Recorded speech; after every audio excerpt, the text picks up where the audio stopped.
Hi, I'm Armando, host of the Founders Guidepost. You've built your business over decades, and now it's time to think about that once in a lifetime exit. You've come to the right place. Here, you will hear business exit professionals talk about what you should know before exit. Besides hosting the Founders Guidepost, I'm CEO and founder of Axiom Founders Family Office, working with founders to help preserve their American success story. And it all begins with a founder stress test. We also host the Scottsdale Founders Forum for the founder considering exiting in the next 36 months. Here's to your hard work and to your American success story. Enjoy. Hello, Marcus. How are you? Doing good, Armando. Thank you. Good, good. Well, welcome to the Founders Guidepost. I'll introduce you here and I'll touch on who the audience is so we can just set that stage. Our audience for the Founders Guidepost are people who have built a company over the last 20, 30, 40 years. They've never sold a company before. Sometimes they wonder if they need to grow it, maybe get their processes and procedures in place and really make it nice and pretty and transferable to the next owner. And they might not know how to do that. And the reason I'm anxious to have this conversation with you is obviously that's where you come in. So just an introduction for our audience here. Marcus Sipolt had a company, TB Consulting, for many years that he grew and then sold, was with Accenture for many years as well. And in that business consulting role, what Marcus does is help companies understand where they are, help them get systems and processes in place, help get those people to work better as a team, which is sometimes needed, maybe train leadership and the leaders of the company. And Marcus, I'll ask you to fill in the blanks on what I didn't talk about that's pertinent to the conversation we're about to have. Wow. Hey, that's great. Matter of fact, I think you just did a commercial for me. I should have you in front of some of my clients, Armando. Um, that is true. Filling in the blanks. Um, I'm an accountant by education, CPA by exam. It's kind of is unique because I really didn't use that much of it my first 20 years working with Accenture, and more used it when I started a couple of businesses, which I ended up selling. And I use a lot of that knowledge now, and working with a number of other clients and helping grow their business. I use that as a basis of how to get the business owners to the next level they want to get to. And like you said, I think a lot of them come in. Some might want to sell, some might just get stuck. And they're all coming from a different place. So it's kind of figuring out, what is it they're looking to acquire or get done or achieve. And sometimes it's just the next chapter in their life and figuring out what I can do to help them. So. Great. Good. And one thing you mentioned to me earlier is you want to help people who want to be helped, people who are willing to listen and accept ideas and think about things and really have you walk them through your process so that they can be in a better place when the time with you is done. True. That's very true. I think there's some business owners that are just doing great and not looking for help. There's other business owners I think need help and just they're not quite ready for it to accept. I'm sure you see that yourself. Yeah. And then the other business owners, I think that, and it's ones I work with. Those are ones that hey, we want to get to the next level. And usually I'm introduced by a friend or a colleague, another business owner that I've been working with. I'd say as for 90% of my business comes from referrals of existing clients. Say, hey, great, Mark has done a great job with me. I think he can help, take you to the next level. But part of that is also, I think, having a wide exposure to different companies. I'd say mid-market companies or mid-sized companies that I've been able to help get to the next level. And I'd also tell you that there's not one solution fits all those cases. So it's helpful that I've been trained in something called EOS. I don't know if Armando, you and I talked about that, the Entrepreneur Operating System, Right. which, oh my God, a lot of Vistage folks in Vistage or EO are exposed to it. And it's a toolbox of like 20 tools that, help owners get to the next level. And, you bring out the right tool at the right time. You don't bring a saw when you need to paint paint a room, and vice versa. You don't bring out that paintbrush when you're trying to cut a log in two. So Right. And there's a book the book called Traction that speaks to us. Anybody who might not know about EOS or the book Traction might want to get that book Traction, Traction, because it does talk about just that you described the bigger picture of what to look at, and it probably gives a pretty good background for somebody maybe who had not studied business before. Sure. I totally agree. Traction's great. Sometimes that reads like a textbook for some people. And there's another book out there by the same author, Gino Wickman. It's called "What the Heck is EOS?" And that's kind of, I call it the Reader's Digest version of that tool set. It's a great book. I give you some other great ones out there to read too, because the whole EOS Entrepreneur Operating System is a compiling of work by Vern Harnish, scaling up a lot of stuff from Patrick Lencioni and a lot of stuff from Good to Great. So you take those three systems, put them together. That's what you actually have with EOS. Yeah. So let me ask you some questions, Marcus, about what you do. As you said, it's not one size fits all. It's a variety. You pull out the right tool when you need it, which is such a broad thing to look at. When a company is, as you said, maybe stuck or maybe wondering what they should do, should they ramp up the business more before they exit the business, or should they just keep it going and be done with it? But I guess the question I have for you really is, how do you help business owners? How do you help them understand where they are and decide what they might want to do? How do you help them? Great question. I think a lot of business owners come with issue A, B, and C, and shortly after working with A or B, they come up and say, "Oh my gosh, we need to address D, E, and F." So there's not one size fit all. That doesn't work. It's meeting the business owners where they are and trying to figure out, hey, what are you trying to get to? So it's interesting too. Some business owners I've met, hey, they just want to meet, and then after digging a little bit deeper, you go, well, shoot, where do you want to go? And I always start with that question: where do you want to go? Do you have a clear idea where you want to be? I don't know, 3 to 5 years. Okay, you don't have 3 to 5 years.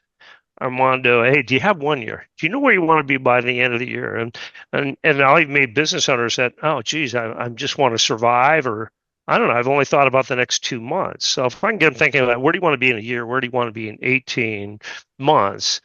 I'd say the next thing is, hey, do I got the right team?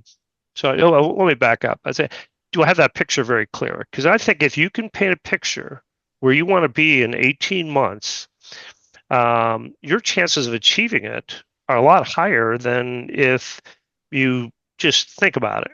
So draw the picture, talk about it, put it down on paper. That's number one.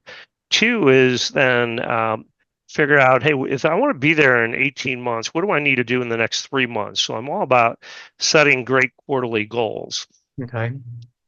And then after I have great quarterly goals, I say the next thing, usually work with business leaders on this, and hey, weekly metrics, and then quickly after that, it's getting like, well, if I have those things in place, do I have the right leadership team to get me there? Sorry about that. And I got to make sure I do have the right leadership team, because if you don't have the right leadership team, shoot, you're not going to get anywhere. So, especially medium-sized companies, and the people that got you to first level aren't always the ones that get you to the next level. That's another whole conversation too.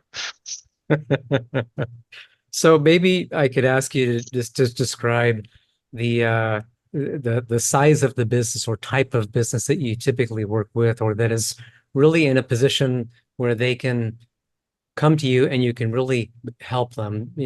Ones that are too big or too small are not the right ones, but which ones are just right for you? For me, I'd say the business owner, the 5 to 25 million or 5 to 40 million. Okay. There's, I've got 3 clients that, grossly exceed that.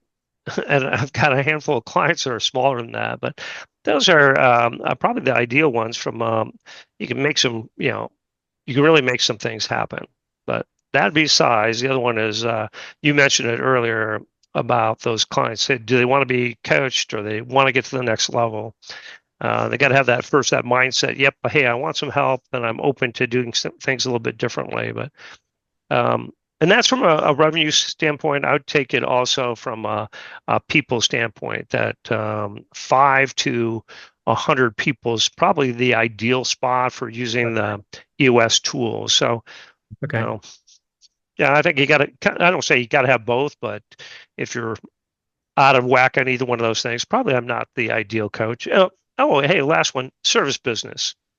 Okay. I don't work with manufacturing companies. I don't work with healthcare companies. I do some behavioral health stuff work, but typically it's service. The service industry is what I'm really good in.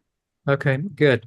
And so, Mark, let me just recap that really quickly. So, audience, listener, as you're listening to this, again, he said 5 to 40 million revenue is about where he is. He's got some bigger, some smaller, but 5 to 40 million revenue, maybe 5 to 100 employees, in that general range of number of employees, and service businesses. So if that describes your company, you want to listen to this conversation with Marcus, because you are the business that he typically works with and can really add a lot of value to.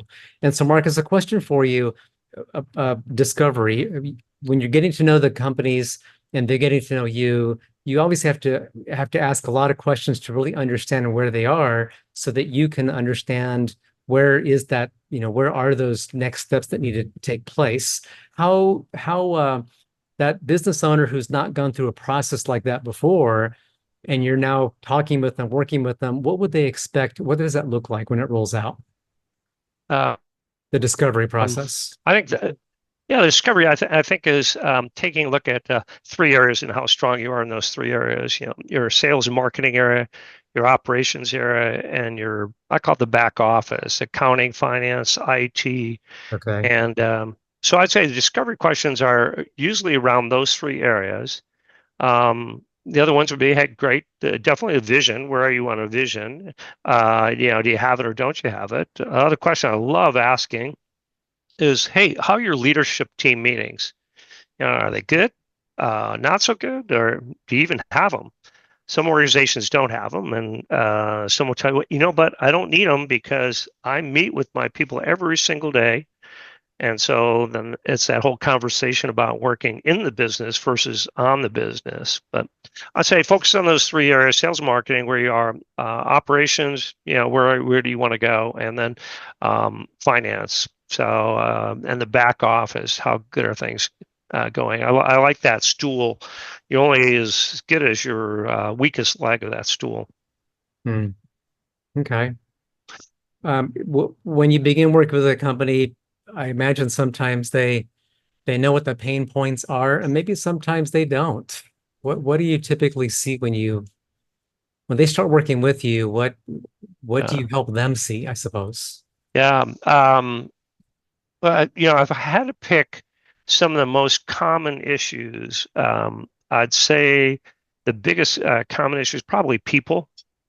Mid-sized organizations, they don't, the owner of the company is at one level. The next level of management is not that level, and they've been with them for a good amount of time, but they're not really leaders, and it's time to maybe upgrade those leaders. And business owners are hesitant to cut people at times. I do remind them your biggest asset's your people, right?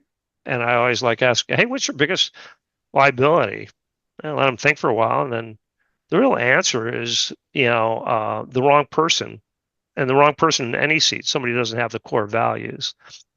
So I'd say, hey, one of those things is people issues are really one of the biggest things that come up. Okay. And then organizational structure, I say, is the other one. Is like, wow, you outgrow your organizational structure. What worked when you were 10 people doesn't work when you're 20 people, and the same thing. Some of the people you had on board when you only had 5 or 10 people don't work when you get to 25 people, and it's hard to let them go and say, I got to find somebody to be over the top of them or get a chief operating officer. So people issues are really big. And I'll take the other one, Armando. The common one I would say is vision. When you're a medium-sized company getting to the next level, you got to be able to dream, think, document. What does that next vision look like? And if you can't do that, or you need some help, get some help to go figure that out. What do you want it to look like? Or, hey, you want to exit. What do you want that exit to look like? So those are probably the most common things I encounter when I first meet up with new clients. Okay, so people, organizational structure, and vision for where they want to go.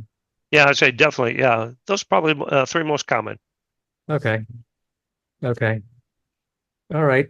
Is there a typical time frame when somebody brings you on board? You don't know what you're walking into. They probably don't know either Yeah. Wow. what you're gonna show them or tell them. So Yeah. I guess for an expectation of a time frame, 6 months, a year, 3 years. What Oh does my that look gosh. like?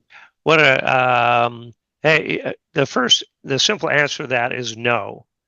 So I've had some clients that been very successful in a short 4 months, and it's like, oh my God, I feel great. I've had some clients I've worked with now for years, and we're just keep on getting to the next level. So they end up using me more as that board partner or their business partner, unpaid business partner, kind of Yeah. that gives them advice when they are thinking about, oh, this acquisition or that acquisition, or help us figure out what our next person we need to hire. And so I'm on just a plain consulting basis as advisor to them.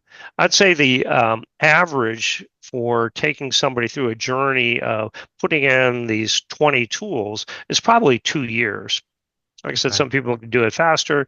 Some just want to continue to be. I'll work with them just on a quarterly basis versus a monthly basis after that. So, yeah, I wish that'd be really nice if there was some fixed time. Oh, hey, it's going to be 4 months. Well, we'll be in and out. Get everything done in 4 months. The problem is it's you just don't know what everything is when you first Right. meet a client. They don't know, I don't know. So I do have agreement with the clients, but Armando, that we know right away within I'll tell you 4 weeks when you pick up a client and work with somebody and they want help or don't they want help, and hey, can you get homework done? And uh, I will put in as many hours as needed to start working with a client and even going forward. And then we finally figure out what that cadence is.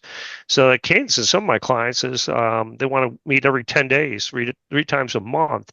With other clients, hey, I just once a month. We're running a business. We want to keep on running the business, but we want your help in getting into this new operating system. But we can only meet once a month. But got to meet at least a minimum of once a month, unless you're already got all these tools in place, and then it's on a quarterly basis. Okay. Okay. And you said there were, I guess, starting point, three areas: sales, marketing, operations, and then back office, accounting, HR, that kind of thing. And I guess when I'm thinking about that business, or that business owner is thinking about their company and those three areas, there are people, there's organizational structure, there are processes and procedures, all kinds of things that come into play in those areas. So when that business owner is talking with you and working with you, and you're addressing one of those, say, sales and marketing area, you're trying to pinpoint, I imagine, what is the problem and solutions to fix it. And if that means, as you said, bringing in a new software system, or maybe taking some of the people who were great on day one, but now they're just not the right people anymore, helping them to identify what does that right person look like, what experience do they bring to the table, so you can put them in place. So all of that is part of what you're helping to oversee and coordinate and help get done. Correct. And I can give you examples of each one where if you walk into a company and let me go in reverse order. The financials seem really good, and I'll take a first look at them. And great, we don't need to work on financials. We need to work on operations. and finding, hey, we need to split operations in two places or in half and get people to run each one. And we just finished doing that with a company. And now, it's amazing you just said that or asked that question. Now the company's come back and said, hey, Marcus, hey, I know you cleaned up ops, or we got a lot further in operations. Help us with the accounting.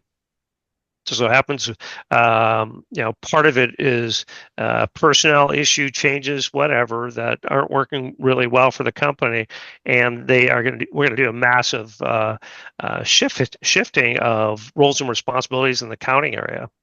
So I'd say, that was one I had no thoughts it would happen. All of a sudden, hey, it just happened because personnel changes. And then we had another one, Armando, I think I might have, I talked to you about this company. There's a lot of online retail sales. Hey, we've been fixing all the ops stuff. We got the ops stuff pretty well working like a well-oiled machine. And now I'm meeting with a business owner because wow, we've grown organically by 8 to 12%. And there's no paid advertising. Well, pay per click is the only thing they're doing, but we don't have a marketing program. No one reaches out to any potential clients. We don't do anything to further upsell our existing clients. Is that, oh my gosh, and we already have a great bottom line. If we could just do that, we could probably grow, instead of growing by 12%, let's say 18%. Mm-hmm. And the bottom line is already great. So when it came in, it was nothing to do with sales or marketing. And here it is 9 months later. And the big focus is now all about the sales marketing. Yeah. But you saw an opportunity that they were not taking advantage of or making use of that could add another 50% profit. Oh my gosh, yeah. And yeah, the business is already a well-oiled machine. And there's a great example too.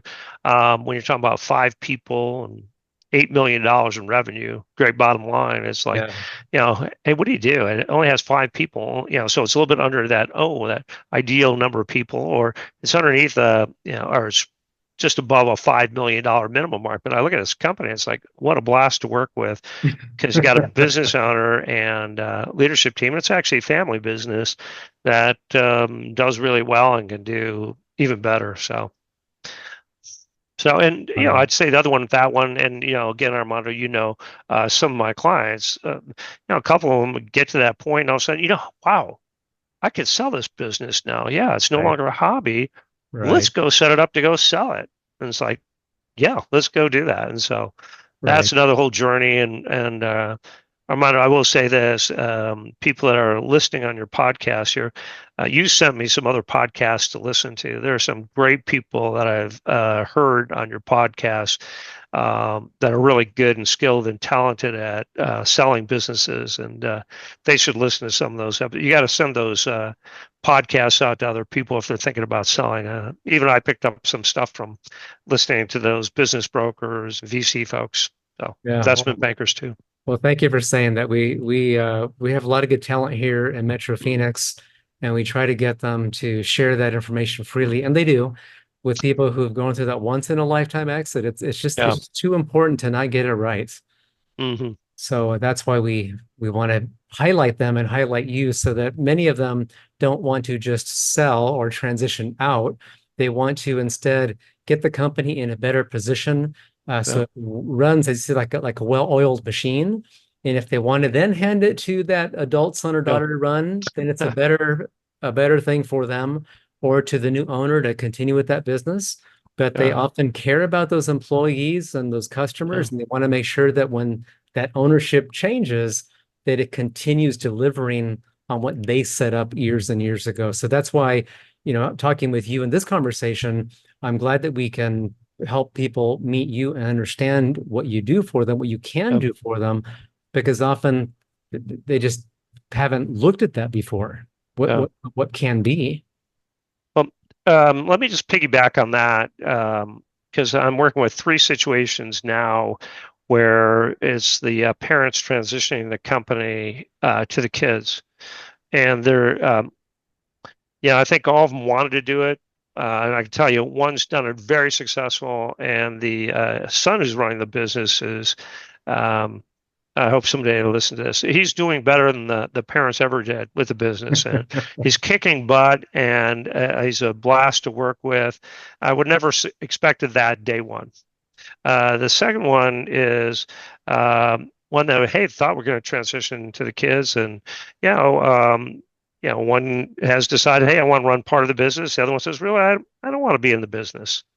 It's like, oh my God, and I think that surprised the folks. And the third one is transition, and it's gone to the daughter who's now running the business, and both dad and daughter want to go sell the business. Every one of those have been very effective in figuring out not only what did the owner want, but what do the kids, what do the next generation want? Yeah. And I'd say in all three situations, everybody's a lot happier and going to be a lot wealthier. By just figuring that out. And it didn't take years to figure that out, and it wasn't forced upon anybody. It's like, hey, let's self-select out or self-select in what we want to do, and then make sure no matter what, we're getting the business is performing really well. So we do have options. Turn it over to a kid or kids, or hey, let's go market it and get it sold. So yeah. Are you wondering if you've missed anything in your planning? We hear that a lot from very smart, very successful people.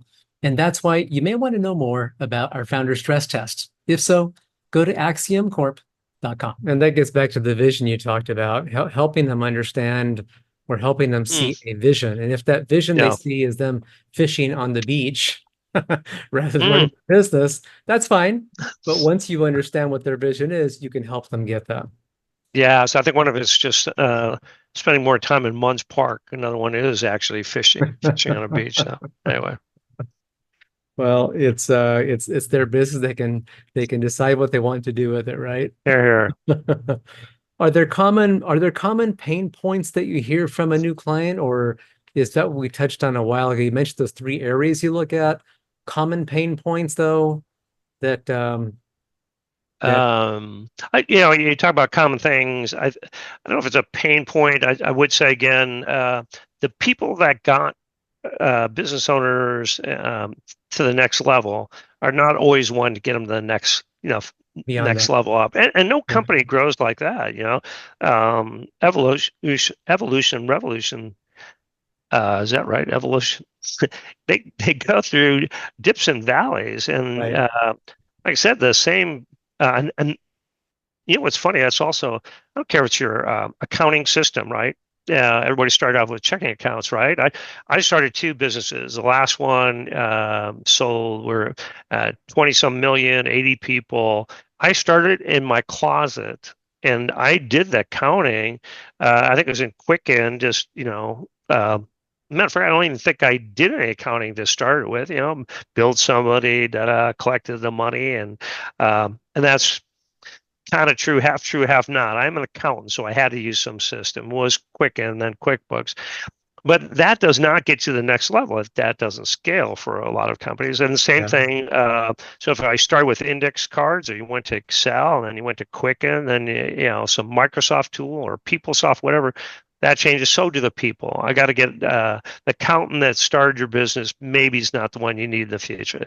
The tax person you had was not the one. Your attorney, right? You can outgrow your attorney, your banking relationship. So I'd say that's a common thread that growing pains creates new opportunities. So, yeah. And that makes sense. And that gets to a little bit about what we said a moment ago as well, that they don't like to let go of people, or they don't want to let go of people sometimes when they really need to. If the vision is clear, they may need to do that. And it might be you who needs to tell them and help them understand why. Yeah. Let me give you one other, I just thought of this, another common issue.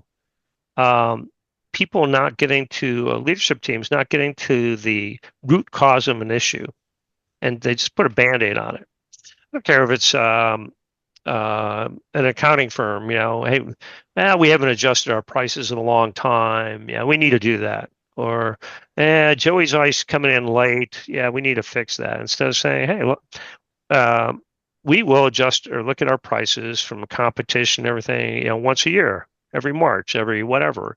And we're going to go through and say, hey, are we competitive or not? And I'm just going back to, hey, what's the root cause? We're not making a lot of money, or this or that is happening. How come? And then how do we solve it once and forever versus, oh, you know what? Armando, he's a client. We're just going to raise his billing, on that one account. Well, that doesn't fix anything. It's like putting a Band-Aid on it. Same thing with, if I have people I shouldn't hire and I keep on having a high turnover, how do you stop that? Mhm. Hey, let's get to the core values of the company and make sure we have better hiring, firing, and attracting, retaining people all based on core values of people, versus, oh, I like that person, we'll find a spot for them. So anyway, there's things, processes that should be followed, and then one of those is being able to solve problems once and forever. So I think anytime a leadership team solves a problem, they got to go back and ask, hey, do we really solve the root cause of it? Or we determine the root cause of it and solve it, or do we just put a Band-Aid on it? And that's kind of, I'd say that's very common. The last one I'd say is very common. People work in the business, and leadership teams work in the business versus on the business. And it could be a bigger difference. Most leadership teams that I start with, we don't have time to meet every week. And about 4 months after get them trained in how to run a great leadership team meeting, and ask, hey, what's the best thing that's happening? Oh, those leadership team meetings. I don't know how we ever ran without them. And but 6 weeks ago we didn't have time to do them. Now it's like we don't have time not to do them. Yeah, it sounds like they didn't realize the benefit with well-run Mm, meetings. yes, yes, totally agree. So as you help them see those pain points, or as you explore those pain points with them, you must see some aha moments that are maybe recurring themes for you. As you're Yeah. talking with your business owners, with your leadership team, you're the leader of the company that you're working with the client. Um, so for that, so for that business owner listening now, wondering what aha moment they might hear if they talk with you, what might that be that aha for them? Aha would be, you know what?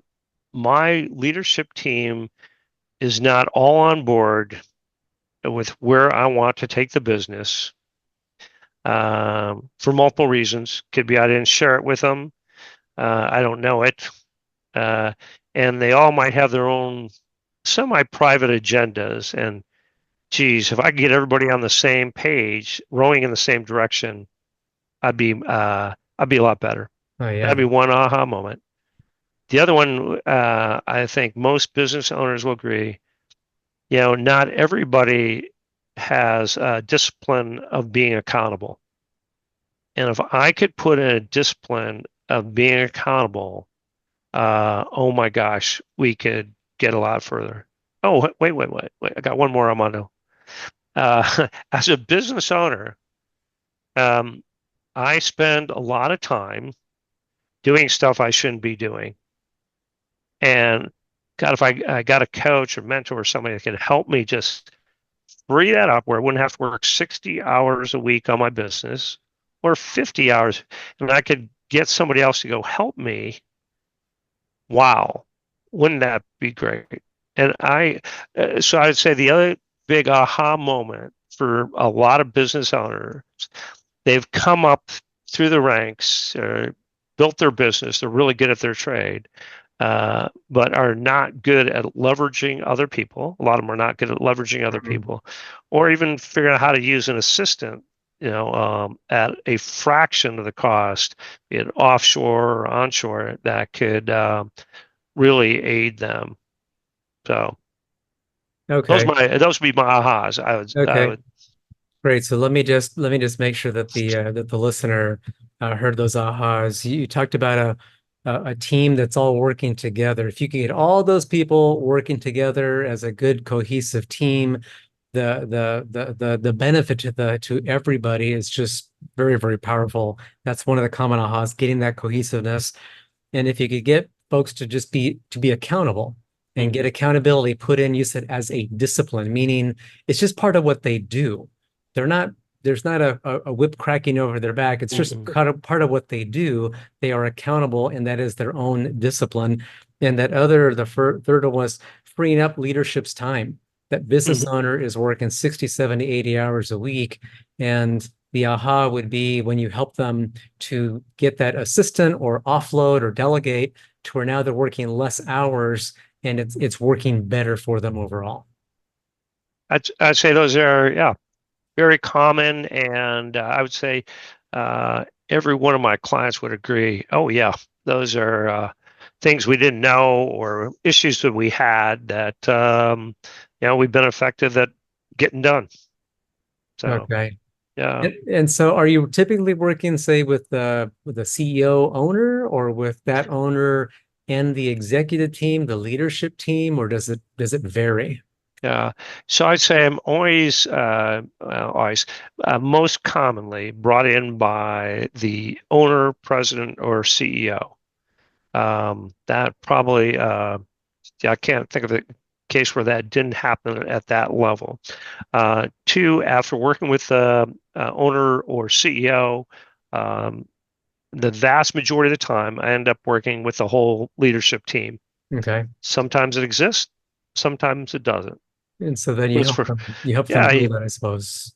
Yeah, you help them build it or figure out who's there, who should be part of it or not. It's also amazing that, Armando, that sometimes the owner has other great people working with them. They just haven't been elevated or lifted up and been say, hey, yeah, you're part of the leadership team. I need you and you need me. Hey, let's work on this thing together. That's pretty common. Or less common, you'll find an owner who has got one where 2 out of 3 partners are really good and one partner just really opts not to participate, and yet they try to run the company with 3 people, and it's like, wait, I got 2 really effective people, one not. And just because people put money in a company, investors or partners, does not mean that they should be running the company. And so many times find that we have outside investors in the company. They put in 3%,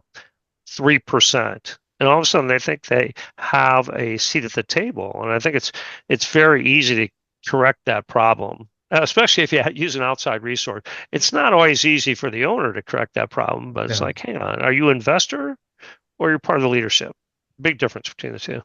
Yeah, and that's where having that outside party, you come in with a different perspective, and you've seen situations before where you understand how to address things and navigate through that. You can certainly help that owner leadership team get to a better place. For sure.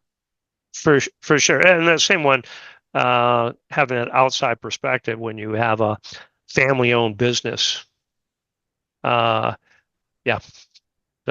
yeah, that's a whole different dynamic. We're not going to, we don't have enough time. We don't have enough time to go through that today, but they are family-owned business are pretty unique. Love working with them. It's sometimes it's a challenge, but they just need somebody from the outside saying, hey, wait. And then, we really all need to sit down and go through this open and honestly, and sometimes just don't want to do that. Right. I don't want to say you're kind of like a marriage counselor at times, but it's like, okay, if you can do it in a professional manner, that's great.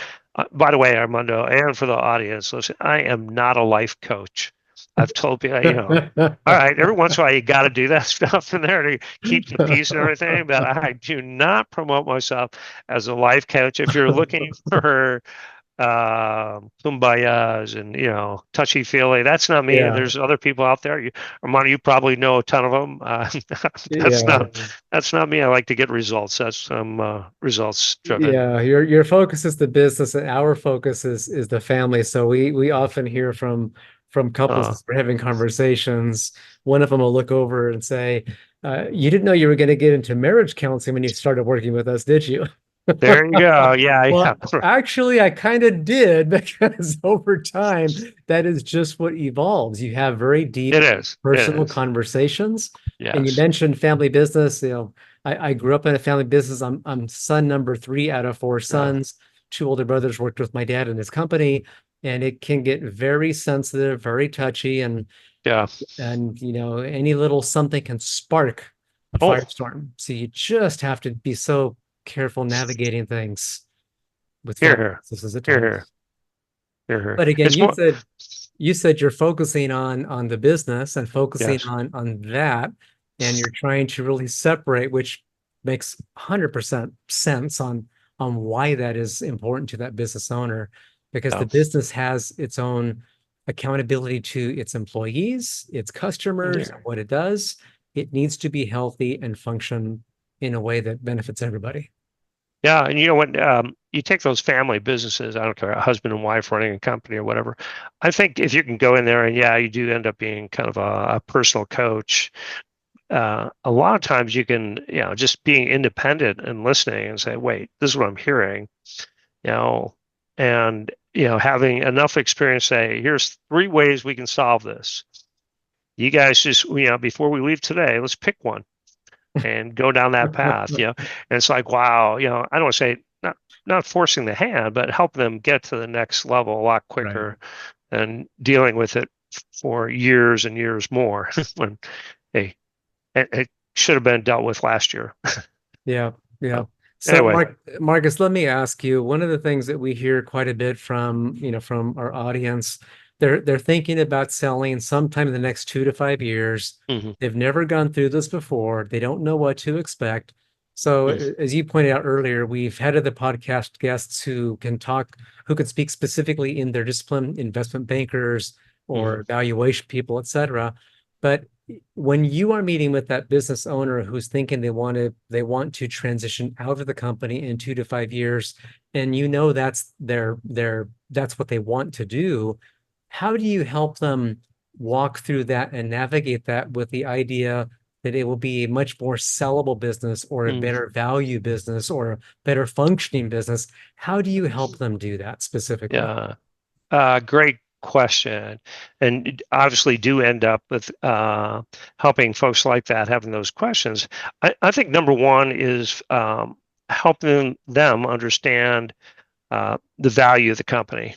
I think so many business owners go and they think it's worth this, when really it's worth this, or it's worth Yeah, this, and yeah, independently helping them, number one, figuring out the value of the business. The personal life coach would say, "Hey, where do you want to go? What's your objectives?" Well, let's leave that off the table for yeah, a second. yeah, So if you know the value of the company, the next thing I think it's educating clients on if you want to part or if you want to transition to employees or take some of the chips off the table, it's like, how do you make the most value out of the business? And whatever steps you would do to put more value in the business will also, help the business owner typically and get them to the end objective. So it's like, wow, how do we make sure so what's the most important thing? Is like, okay, how involved is a business owner? And if the business owner is in there 50 hours a week, it's like, wow, you don't have a business as much as, you have a job. You're paying yourself for a job. And it's kind of like, hey, how do we get you out of the business so your business is valued more, and hey, get somebody else to run it? Two is how do we prove, and that things are running smooth and you could actually take off for a month. So many business owners, so many of them are so hesitant to take off even a week because, oh, I don't know what will happen, ding, ding. So it's like, wow, that's a problem in my eyes. Let's, geez, just, not only if they want to take off, they can't, or they don't feel like they can. If something bad were to happen to them, a misfortune, I'm not talking about winning the lottery. Talking about, getting hit by the school bus or yeah, something like, yeah, oh, shoot. So let's go fix that. That increases the value of the company. And then, standardizing processes a lot of times. So we don't have to think about stuff, and we can also measure it. If you standardize a process, you typically can measure it. And then we get, hey, great metrics for a business that helps you besides all the finances. I'd say that's not the last one. Also important fact there, um, having really good finances, right? So if you want to sell, transition a business, or gosh, just to be a great business owner, you got to have a good, solid financials. Because a lot of times for business owners, that is their total wealth or a major part of it, and going into retirement, whatever it could be, is selling their business, or they want to take again some chits off the table, or just have those coupons come across every week and have their kids run it or somebody else run it. And hey, I got to make sure that the numbers are solid, and I can have that play out to whatever action they want to take. So got to have solid numbers. So Yeah. And I let think me, those would be key things. yeah, good. And let me just reiterate a point that you just made for the audience, because I think it was critically important what you just said. You said that if they can't take time off, well, that's a problem. And I think what often they might not understand is, if they can't take time off, it's actually reducing the value of their company, because a new owner does not want to come in and you've got to be there 7 days a week. That's not what they want. They need a company that will function without the owner. So when they can put in the systems and processes, and they can take a week off and go on vacation, then they're actually helping increase that value of the business. They just might not understand that. Great point. And I think that is something very easy to explain, but a lot of times not thought of. It's like having the one supplier.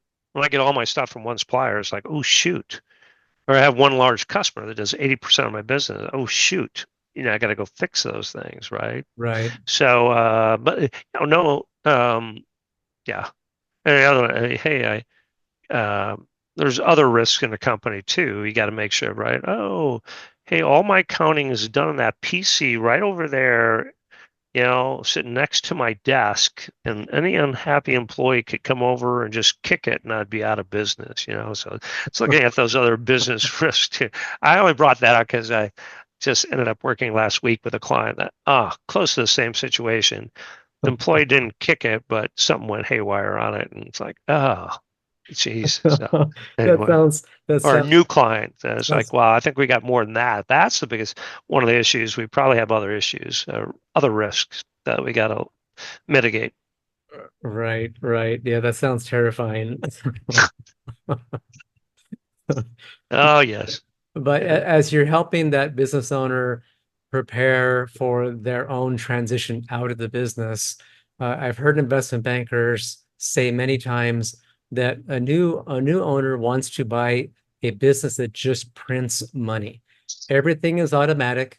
It just works without anybody having to do anything. It just runs all by itself. Everything is automated. The lead generation, the sales, fulfillment, everything is automatic, because that is what that business owner wants to buy, and that is the highest value typically of that business, of what it could be. You're absolutely correct. If it mints money, right, and runs by itself, that's great. Economy bulletproof too, right? Don't want to, oh shoot, if this happens, it goes down. I don't disagree. I mean, that's I say my job. That's my challenge a lot of times. Hey, let's get it to do that.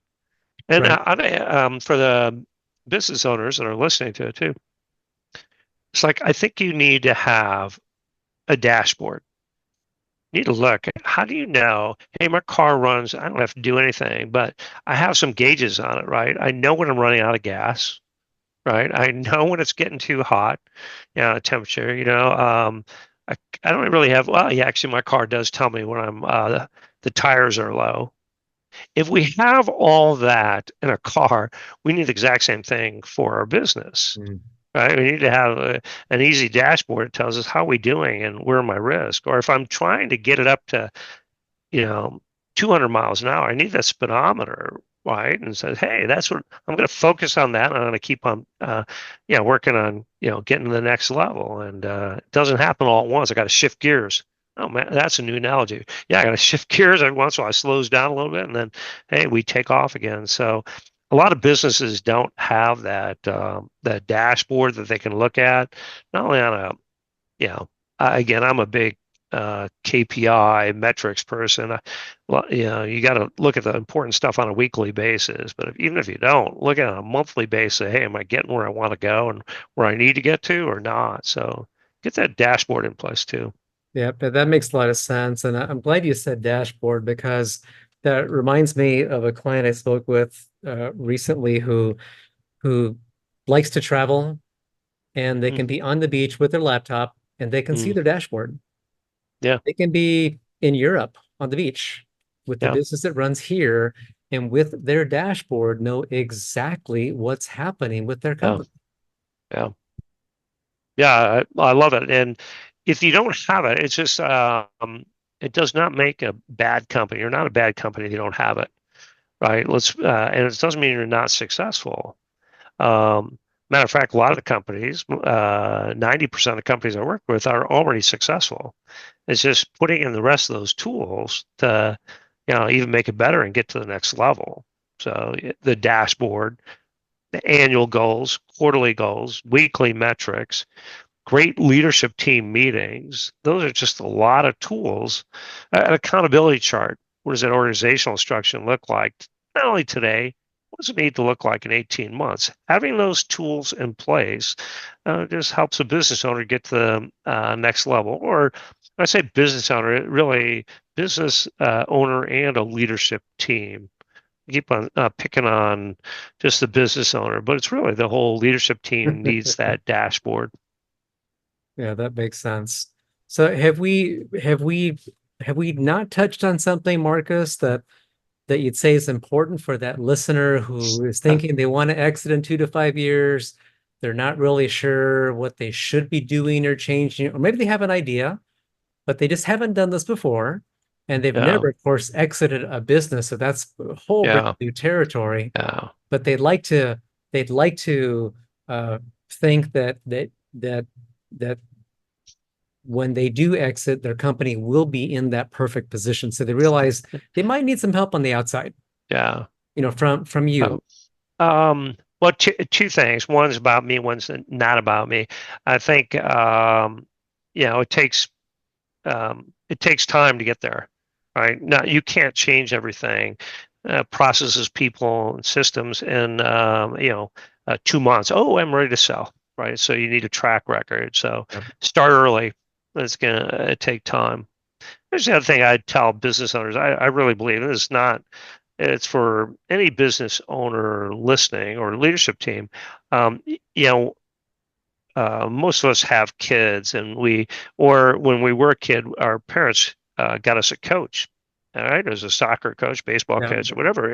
Yep. We pay to have those coaches. That's what we did for our kids, right? And then they got in a better team. They got in a better high school, maybe, or helped in a high school. And then, oh wow, we still got them a coach because that would help them get into college, right? And Yep. then you Right. go through all that stuff, and it wasn't even their main purpose. Their main purpose was to study and be a great human being and be able to think on their own and so forth and so on. Now you get into business, and the vast majority of business owners and leadership teams don't have a coach. But you look at all the Fortune 500 companies, whatever, there's not one that doesn't have a coach. So I look at it and say, well, here's the most important thing for this company is growth, leadership, and such. And you think, the vast majority of all the people on that leadership team have not done it before. Why wouldn't you go get a coach to go help you, just Right. like we did with our kids? Right. And here's my other comment on it. Again, it's not about me. It's like find a coach that can make an impact. Somebody it's like having I don't know, somebody selling your house or coaching your kids or coaching you in golf or whatever. Find somebody you trust, you get along with, and you should be able to make a multiple of whatever that cost is. I always tell a client if I can't make 10x of or believe I can make a 10x impact of what I charge for doing coaching, it's like, wow, I'm not sure I want to do it. And sometimes coaching leads to a larger number just because you're increasing the value of the business. But you got to be able to make that. You want to invest in yourself, invest in your company by, keep on growing, learning, and get somebody to help you, push you, mentor you along the process. Right, right. I agree 100%. I'll also mention that as we're having these conversations with that business owner, that couple that owns a company, for example, well, we are doing that not life coach, but certainly helping them just see, well, once you're not running this business, once you're not day to day in this company, what is life going to look like for you? What do you Mm, want it to look like for you? And as we're having those conversations, they might decide to work five years longer mm, because they really enjoy it, or mm, they want to let their oldest son mature a bit before they hand over the keys. mm, So great, whatever they would like to do, but it's just so important that owner or leadership team or husband, wife, whatever it is, that there's communication and that they're all going in the same direction, mm, which gets to your point earlier about having that cohesive team. Everybody in the team, all oars in the same direction. The magnification of the benefit is just incredible. You're here. You're here. Yeah. Well, good. Well, Marcus, this has been very, very the conversation has been very helpful, and I hope that business owner who is thinking of the exit, say 2 to 5 years, understands that, as you said, it will take time to implement things. And if you talk with investment bankers, they will all tell you when you're planning to sell, plan at least 5 years in advance, at least 2 years, at least one. But if you can plan 5 years out before you plan to exit Here. that business, then you Yeah. have more time to do those things really that you can help them do to increase that value of the company so that when they do exit, it is the right time and their company is in the right place for that. Yeah. Good. Hey, Armando, I got a question for you. If it doesn't matter, a medium-sized business, if you planned 3 years ahead or 2 to 3 years ahead, do you think you could probably impact most catches could make a impact the sale by $1 million, get them $1 million more for the business, medium-sized business? If not more, yes. Yeah. Uh, Yeah, yeah. I easily believe that. And so I look yeah, at that just simple little math there. God, if I could use a coach, I could get $1 million more for my business right. in 3 years. I just got to invest a little bit right now. Right. Like, Was that coach and I worth think, it or not? Yes. oh my gosh, because you're not going to pay a coach. I don't know. Maybe there are some coaches that get $1 million or $100,000 a year, whatever the case may be. I don't know. That's not me. That's probably some other podcasts, But But that's also, I'll just mention, that's also a legitimate business expense you can run through the uh, company.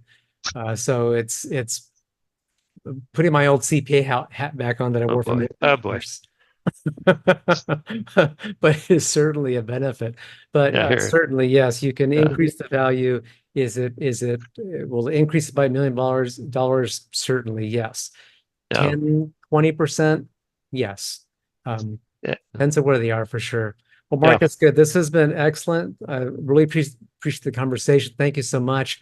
And if somebody has questions, they just liked what you said or weren't quite sure about something and wanted to have a conversation with you, what's the best way for them to get in touch with you? Is it through your website, through an email? How would you want people to contact you? Um, sure, either way. It's blindsidesbc.com. That's the website, www.blindside. SBC is a Sierra Bravo Charlie.com, or M Sipolt, Sipolt at blindsidesbc.com. Fantastic. That'd be easy. Or reach Fantastic. out to you, and you've got my contact information. Exactly. Everybody should have your contact because you know everybody, Armando. So have them reach out to you, and that's fine. Pass it along. Excellent. So I do want to just wrap up a little bit here, Mhm. for the listener, that, listener, when you engage somebody like Marcus, who can come in with an outside perspective and help you see what you might not be able to see and work on those diligently over time, and there's enough time for him or her to do that, then what you can end up with is a company that runs more efficiently, makes more money, is more sellable at a higher value for you when it comes time to sell. And you don't have to sell that company at all. You can choose to keep it and be an owner, maybe an absentee owner, hire someone to take your role. But all those steps leading up to sale that build that value are there's so many ways that you then have choices to exit. That's what's possible when you follow a guide like Marcus, who can help you see what you might not be able to see in your company. Here. Agreed, Marcus? Armando, thanks for having me on. Enjoyed it. Love to talk Excellent. to any business owner that, hey, love to get a cup of coffee or get on a Zoom call. Love to do that and talk about, hey, what issues are, and if I can help, gladly help. First Fantastic. coffee is always on me. Thanks, Armando. Fantastic. Yep. Thank you. Hope you enjoyed this episode of the Founders Guidepost. Whether exit is on your immediate horizon or maybe 10 years down the road, there's something here for you. Wondering if you've missed anything in your planning? Schedule your 30-minute Founders Strategy Call at axiomcorp.com. And congratulations on your business success. You are the American success story.